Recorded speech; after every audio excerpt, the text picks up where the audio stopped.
Hey everybody, welcome to another episode of Cardboard Dragon Reviews, the video review series designed to teach you a board game as if you're sitting at the table with me, as well as provide a review on the game in hopes of helping you decide if that game is right for you.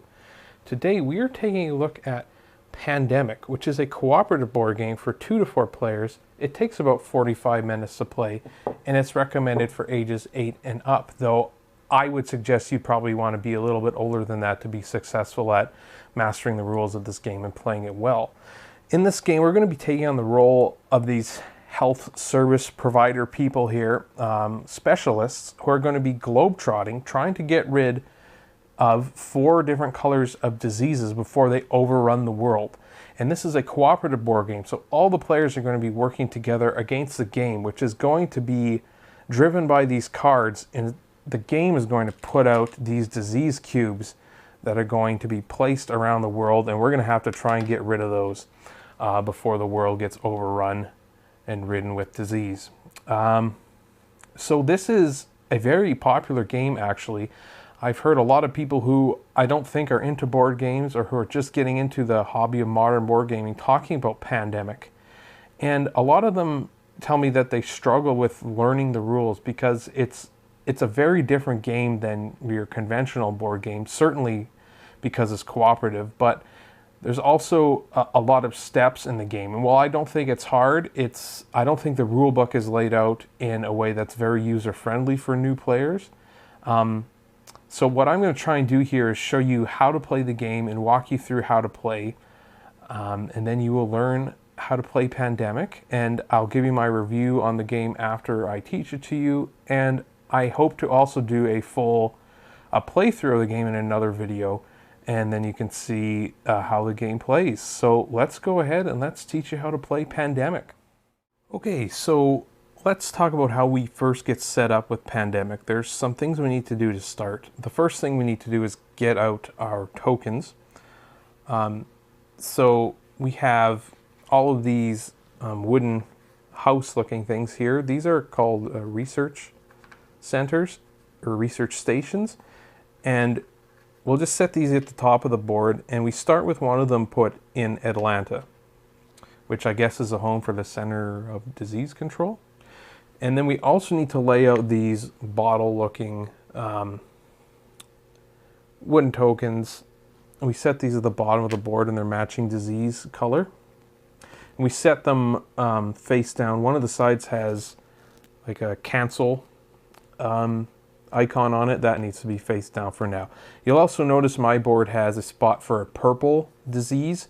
When you buy the base game, this won't be there. That's for an expansion, so you can ignore that for now. Everything else I show you in this video is going to be just the basic game, so just ignore that purple spot for now. Okay, so you've set out those tokens. We also need to put our disease cubes nearby and separate them by color. I have them in these Petri dishes here that come with the expansion, but you don't need that. You can set them in any type of container.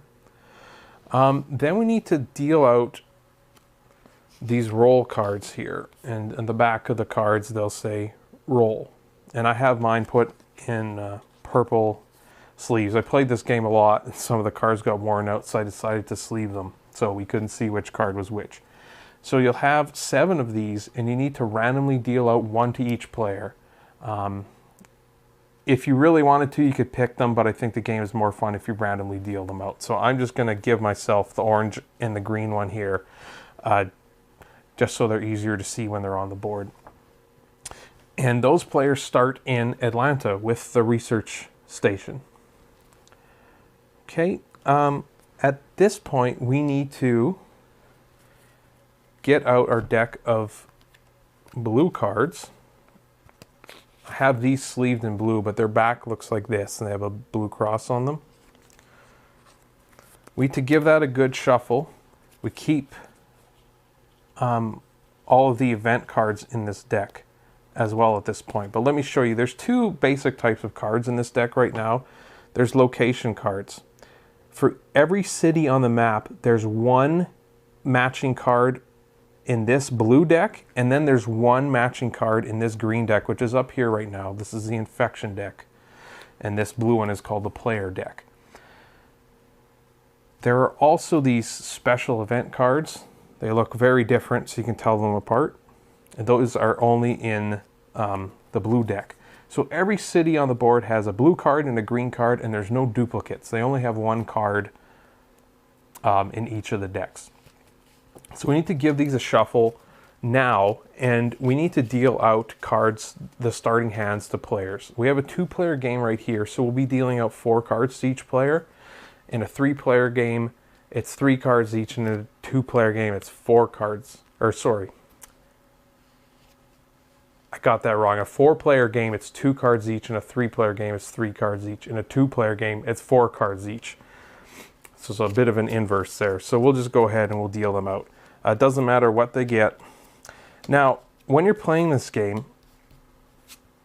you are able to, if you choose, play with your hands face up on the table. And it is recommended that that's what you do when you start playing the game, and it's recommended that when you get more experienced, you may still do that. And I definitely recommend you do that. You're allowed to see what the other people have. And by doing this, this enables you to form better strategies with each other. The downside to doing this is that you might have like a bossy player who might just tell you what to do. Maybe somebody who's more experienced who can just look at the cards and be like, well, this is what you need to do. But hopefully you're not playing with somebody like that. So I recommend having your cards set out face up so that everybody can see them. Now we need to get this deck ready now that these cards have been dealt out. So we need to take out what are called the Epidemic Cards. And there are 6 of them that come with the base game. They look like this. So what we're going to do is we're going to insert these into the blue deck. These are terrible cards. These are really bad for us to get, and they're going to be sort of evenly distributed throughout the deck. So there's 6 of them that come with the game. We need to decide how many of these we want to use. So I suggest starting with 4, and once you can beat the game fairly often with 4, move up to 5, and then once you can beat the game fairly often with 5, move up to 6. If you start with 6, you're going to get your butt kicked, I promise you. So how we get the blue deck set up is we make piles of cards equal to the number of epidemic cards we're using. So since we're using 4 epidemic cards, we're going to try and make 4 equally distributed piles. And we're going to deal out all the cards as best as we can and have them equally distributed. And as you can see, there's 4 piles here, so you can guess 1 epidemic card is going to go into each of the 4 piles.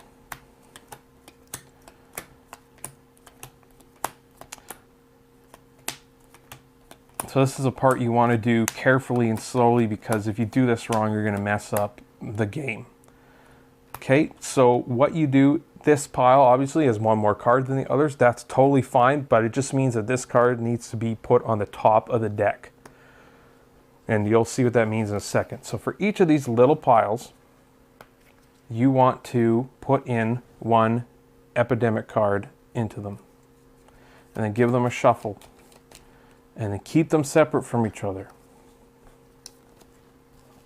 So this is making it so that the epidemic cards aren't all right together and right on top of each other.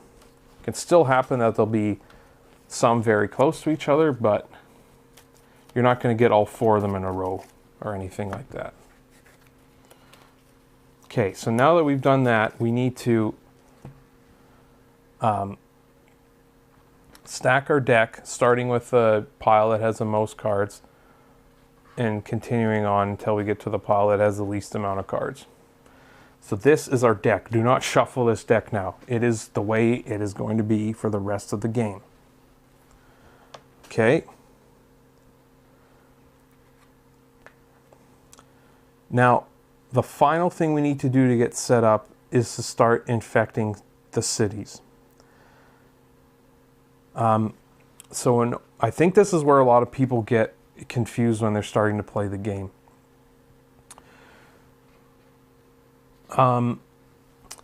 So to do this, you first flip over 3 cards, but 1 at a time. Here we have London.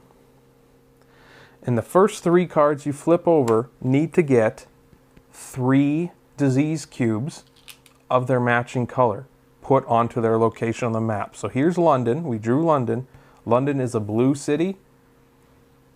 So we put 3 disease cubes on London. We do this twice more. We have Kolkata, which is a black city, is right here. So that gets 3 cubes. Then we have Montreal. And Montreal is right there. So that also gets 3 cubes. Now we're going to draw 3 more cards, and they're going to get 2 cubes each. Riyadh, which is right here. So make sure you're giving the cubes of the matching color of the card you're drawing. Taipei, which is a red card, gets 2 cubes. And Manila, also a red card, gets 2 cubes.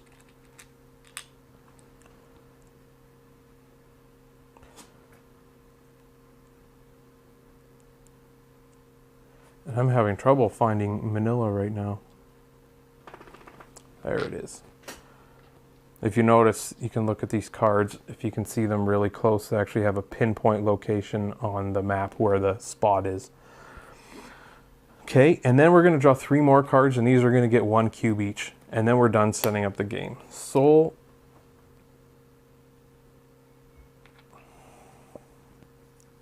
Milan, and lastly, Beijing. Okay, so the game is set up and we're ready to go at this point. Now, let me talk to you about the goals of this game. So what we need to do is to cure these 4 diseases. There's a difference in this game between curing and eradicating a disease. Eradicating is like another level up from curing, but we don't need to eradicate them all, we just need to cure them all. That's how we win the game. We lose the game in 3 ways. If we ever have to draw cards from this pile and there's not enough for us to draw, we lose the game. If we have to put cubes onto the board and there's not enough in their trays, we lose the game. And if this marker, which is the outbreak marker, gets down to the skull and crossbones spot on the board, we also lose the game. Okay, so let's talk about how a turn works and how you go about curing diseases. So we need to look at our cards here, and we need to see what city has the highest population and which player is holding that card. This player has Seoul, South Korea. That is the most populous city of the cards that we have. So green will get to go first in our game. Okay. On your turn, you have 4 action points you can use. You don't have to use all of them. You can use up to 4. So what are your actions? The first several actions I'm going to explain to you talk about how you move around the board. So the very first thing you can do is move 1 space by the connected lines on the board. So if I'm here in New York, you see there's a connection line drawn to Madrid. For 1 of my 4 action points, I can move to Madrid. Now you can repeat the same actions over and over again as long as they're legal moves. So I could go from New York to Madrid for 1, Algiers for 2, Cairo for 3, and Baghdad would be my 4th action, and that would be my turn. Okay. Now you'll notice, and it's going to be very hard to see, and it's hard even for me, and I'm right by the board. The world wraps around. It's not flat. So we can see San Francisco has 2 connection points to it that go to Tokyo and Manila, which are located here on the opposite side of the board. And Los Angeles has 1 down to Sydney. So those are 1 space away. So if I'm on Los Angeles, I can spend 1 point to move to Sydney. Okay. So that's called driving or ferrying. Now there's also a movement called the direct flight. So this has to do with the colored cards that you have in your hand. You can discard one of those cards into the discard pile here, and then move directly to the city of the card you discarded. So here we have Shanghai. Okay, so we could throw that card away, and whatever player threw that card away could move to Shanghai. Okay, simple enough. Now, there's another thing you can do with these cards, and that is you can discard the card of the city you're in. For instance, right now we're in Shanghai. We could throw away the Shanghai card, so the matching city that you're in, into the discard pile. This allows us to move to any city on the board. So we could go to Buenos Aires if we wanted to. Okay. And then we have what's called a shuttle flight. And this has to do with these research stations. I'll explain to you how you build these later, but you can think of them like teleporters or waypoints. For one action point, you can move from one research station to any other on the board. Okay, so that's how you move around in this game. There are also some special cards. We actually have one right here. That's called Airlift, and they'll let you move yourself or other people to different spots on the board, and each player has some special abilities that might affect movement, but I'll talk about those after I explain to you how you play, so those actually make sense to you. Okay, so how do we build research stations? So we have the Mexico City card. So if we want, the player who holds the card of a city that they're in can discard that card and then build a research station there. So we are in Mexico City, we threw away the Mexico City card, and we built a research station. So there are 6 of them that come with the game. You can't build any more than that. If you build more than that, you have to move one of the ones that's already on the board. Okay, so that's building a research station. Now, we're going to talk about fighting the diseases now. How you do that is when you're in a city that has disease cubes. Here we are in a city that has 2 disease cubes. You spend 1 action point to remove 1 cube from the board. And then it goes back into its container. So you can do that multiple times on a turn. So let's say I'm in Algiers. I can spend 1 point to move to Cairo, 1 point to move to Riyadh, a 3rd point to take off a disease cube, and a 4th point to take off a disease cube. All right. So that's treating the disease. If the disease happens to be in a cured state when you're treating it, it only costs you 1 action point to remove all the disease cubes of that color. So if black is cured and I'm in Riyadh, for 1 point I can take out both cubes. Okay. Now, there's also a way to trade city cards between players. So let's go ahead and use Madrid as an example. You both need to be in the same city to do this, and you have to be trading away the card of the city that you're in. So we have the Madrid card here. Okay, we are in Madrid. Orange is in possession of this card now. If it's Orange's turn, for 1 action, they can give the card away to Green. If it is Green's turn, for 1 action, they can take the card away from Orange. Okay, so you need to be in the same city with each other, and you need to be trading the card of the city that you're in. So right now, Orange couldn't take Mexico City from Green because they aren't in Mexico City, they're in Madrid. So the only card that could be traded right now is Madrid. You have a hand limit of 7 cards. If you ever go over that, you have to discard cards. And if you ever go over 7, you can use any event cards you have instead of discarding them, so you can use them instantly. You're allowed to play event cards on anybody's turn. It doesn't cost you an action to play your event cards. So what are these city cards for? This is how you cure a disease. You're basically collecting sets of the same color. You need to get 5 cards of a color to cure a disease. So that's why trading is important.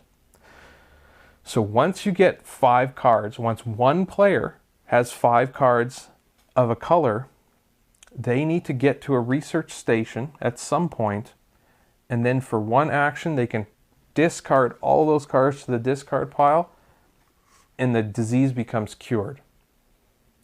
So again, when a disease is cured, now when you're treating the disease in a city, let's say blue is cured, you can remove all the disease cubes of that color from a city with one action point.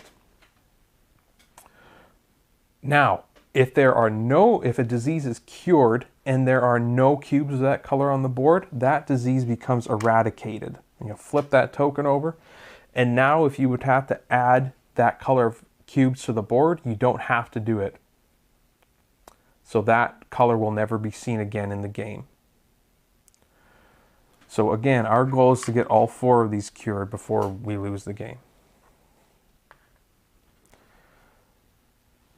Okay, so that's the action phase of the game. We have our 4 actions to do, our various forms of movement, our building of the research stations, our treating of disease, trading cards with other players, or getting the cure for a disease by trading in 5 of a kind. After we've done that, we then need to draw 2 cards from the top of the deck. Set that one aside for now. That's a nasty one. We'll talk about that in a minute. So we draw 2 cards at the same time from the top of the deck, and we put them into our hand, and then we have to discard down to 7 if we have more. If not, we just keep these cards. Okay? So again, some of them are going to be event cards that give you special abilities, and they look like that. You can read on the card exactly what they do. Okay, now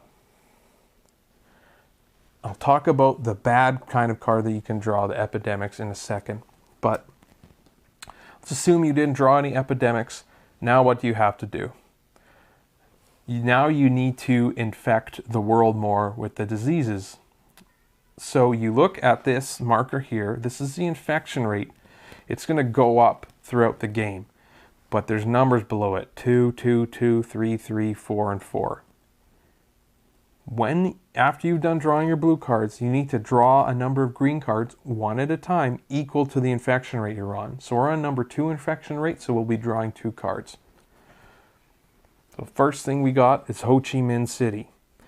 For every one of these cards that you draw, you put it into the discard pile, and you add 1 cube of that color to that city. Okay, then we have another, Los Angeles. So those were our 2 cards. We added our cubes to the board, and now that player's turn is done, and it goes to the next player to start by doing their 4 actions. But we have a wrinkle in everything, and that is these epidemic cards. Remember, we put 4 of them into this blue deck. When you draw your 2 cards from here, if you pull up one of these, you're going to have to follow the steps on it. If you happen to pull up 2 of these, you're going to do it all the steps once, and then you're going to repeat the steps again. So let me walk you through what happens when you get an epidemic. And I want to note, you don't draw a replacement card if you draw an epidemic. That counts as one of the 2 cards you've drawn. All right, so the first thing you do when you get an epidemic is increase. You increase the infection rate, so you're moving this token up. Only once per epidemic that you draw, but later that means you're going to have to start drawing more of these green cards off this deck, so that's bad. Then you do what's called Infect. You draw the bottom card off of this green deck, and you put 3 cubes of that color into that city. Here's Chicago. Chicago is a blue city. We put 3 cubes into Chicago. Then we do what's called Intensify. And this is the real killer of the game. You take all the green cards from the discard pile, You shuffle them up. And they go on top of this deck. You don't shuffle whatever's left here, just what was in the discard pile. Don't look at it. You put it on top. What this now means is when you have to draw cards off of this deck, you're drawing cards that already have disease cubes on them. And why does that matter? So when you are drawing cards off here, we have got Los Angeles. You have to put a cube onto here. Later we might get Los Angeles again. There's 3 cubes on Los Angeles now. If you ever have to add a 4th cube to a city, that city outbreaks.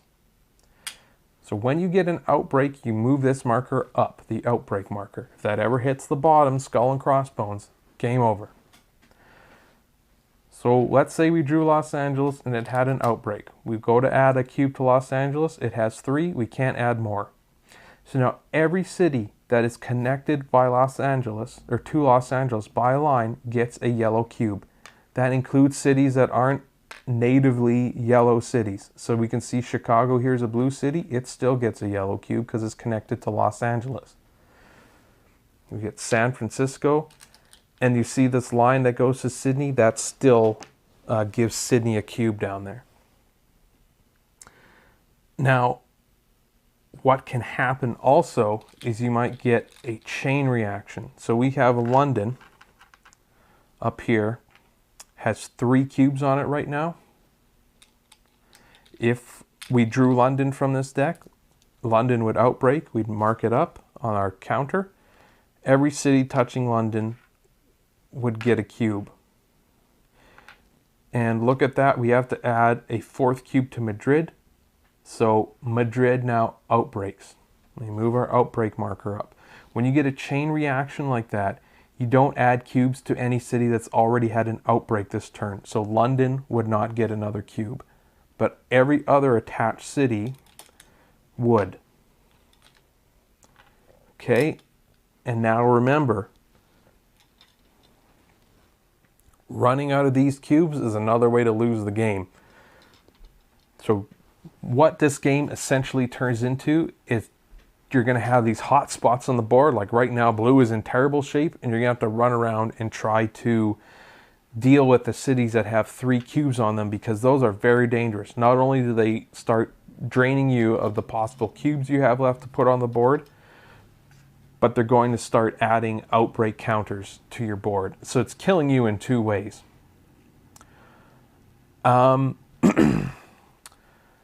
Yeah, and I believe that's all there is to talk about as far as playing the actual game.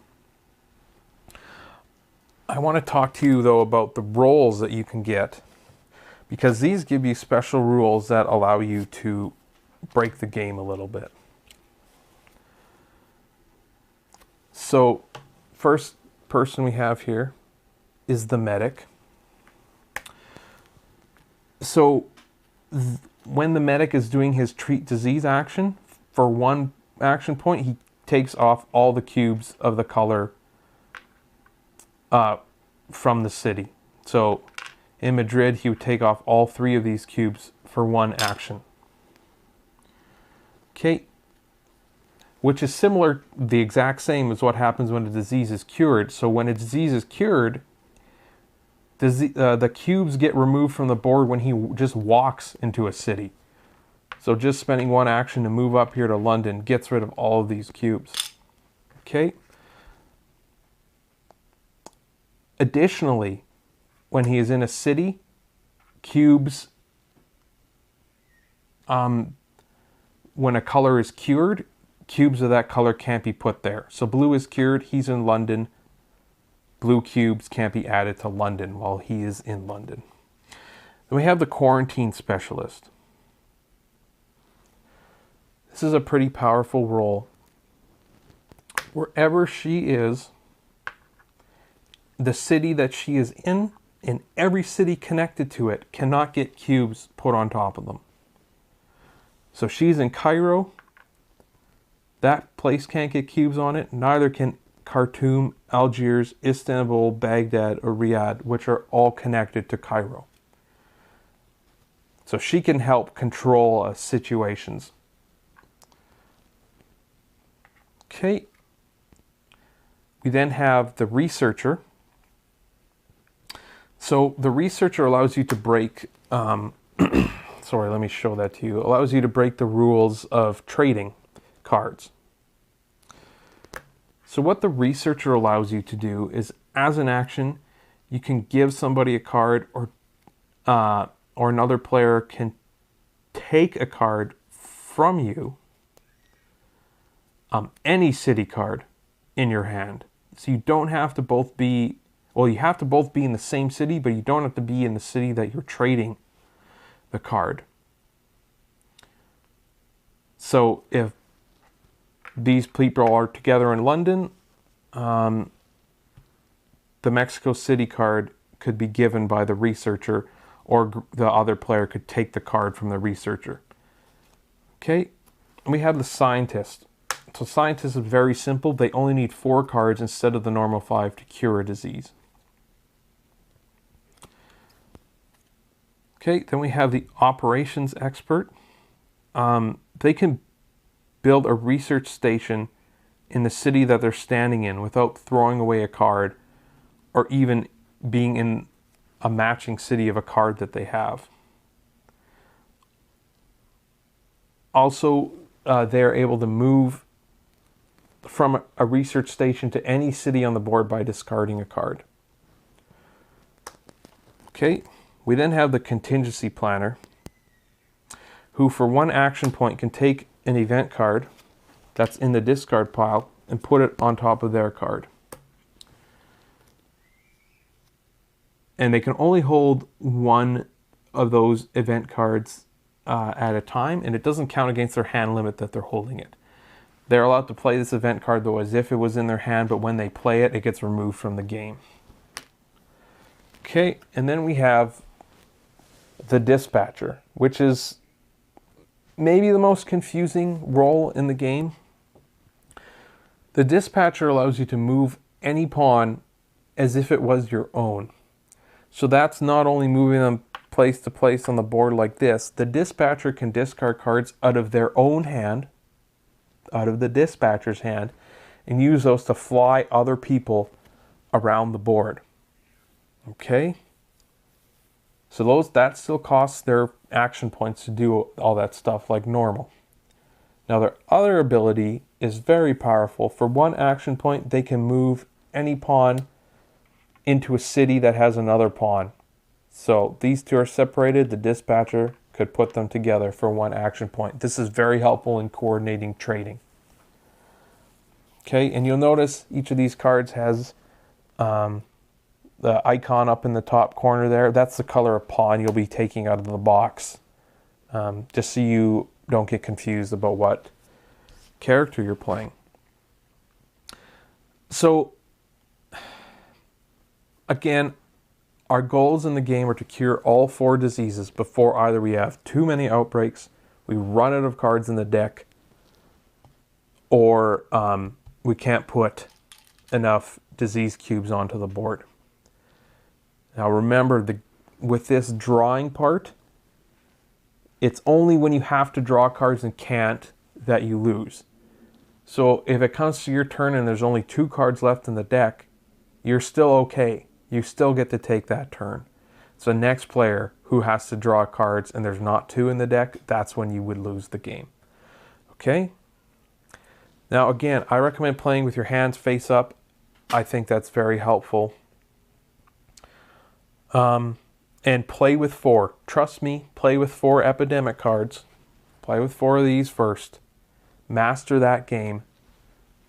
Then worry about doing 5. Then worry about doing 6. 6 is very difficult. So you might get discouraged playing this game if you start with 6. Because I guarantee you, if you're playing the rules right, you're probably going to lose. Alright, so I'm going to go ahead and give you my final thoughts now on Pandemic. Alright, final thoughts on Pandemic.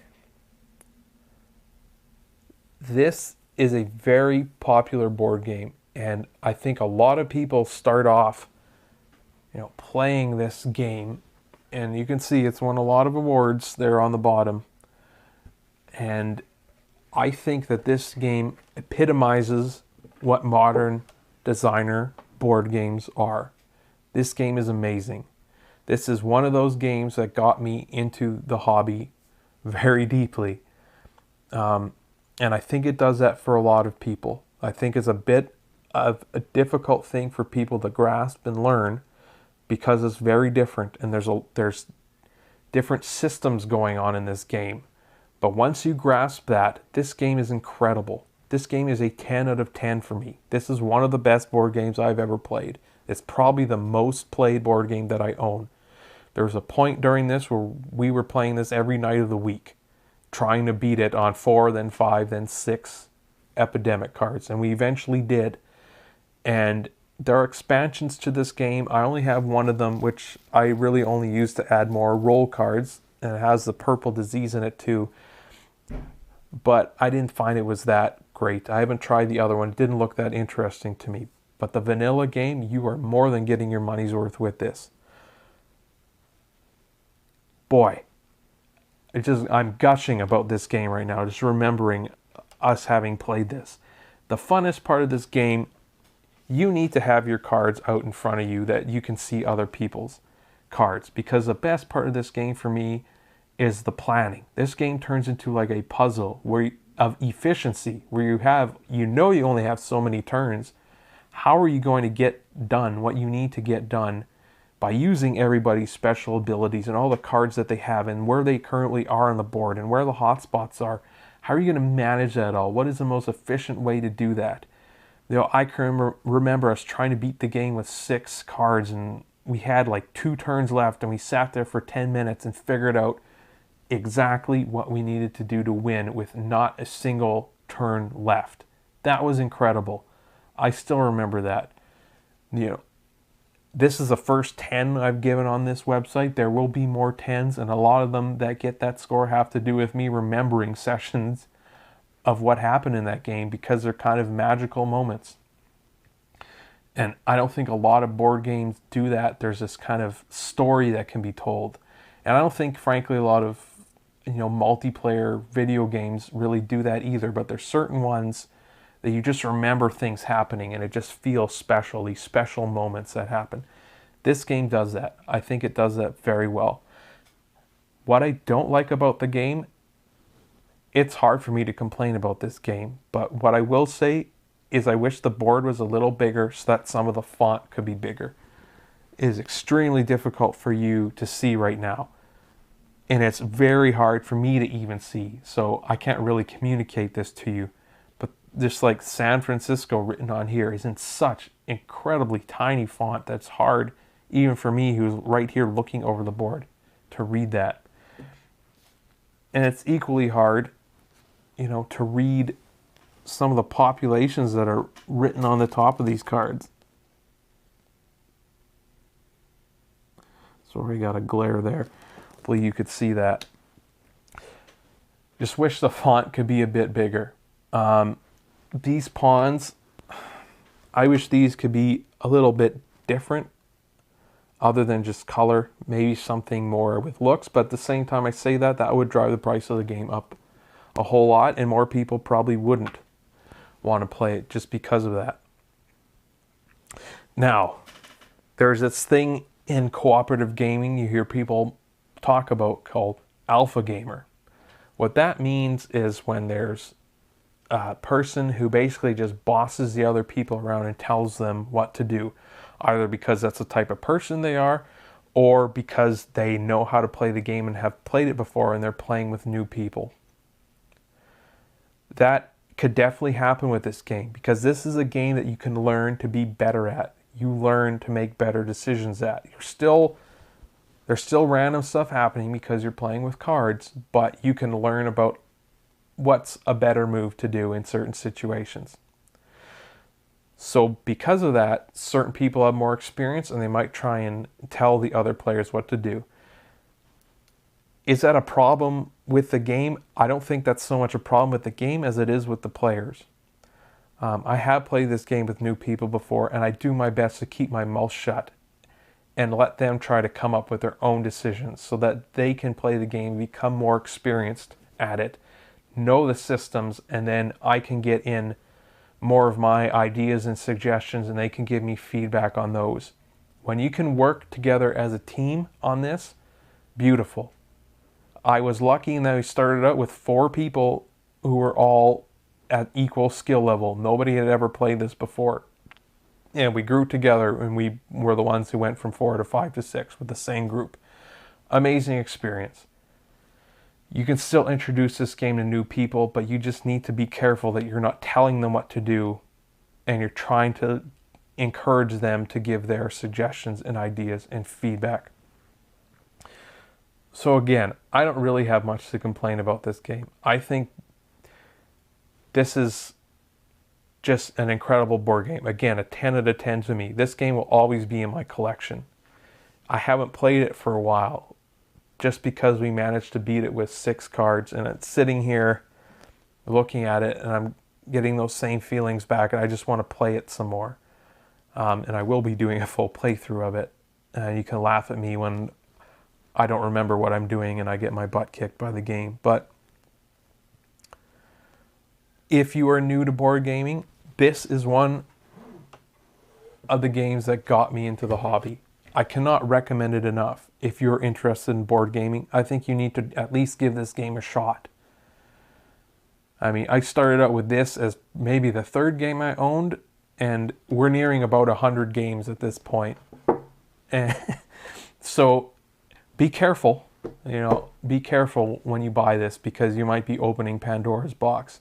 But if that's what you're looking for, I cannot recommend Pandemic highly enough. It's one of the best board games I've ever played, and it will probably stay that way for a long time. There are a couple versions of the game. Get the one with this box on it as opposed to the older one, because the expansions, I think the 3rd expansion to this game is designed for you to have this box. I think there's a new expansion coming out right away, as well as another version of this game called Legacy, which I'm not really entirely sure what that's going to be yet, but it'll have something to do with the things you do in one game will affect what happens in the next game, and that's probably what will get me really back into Pandemic.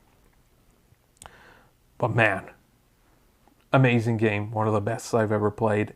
And once you understand the systems, it is not a hard game. It becomes a game of planning and efficiency and management, and the best part is the coordination with the other players.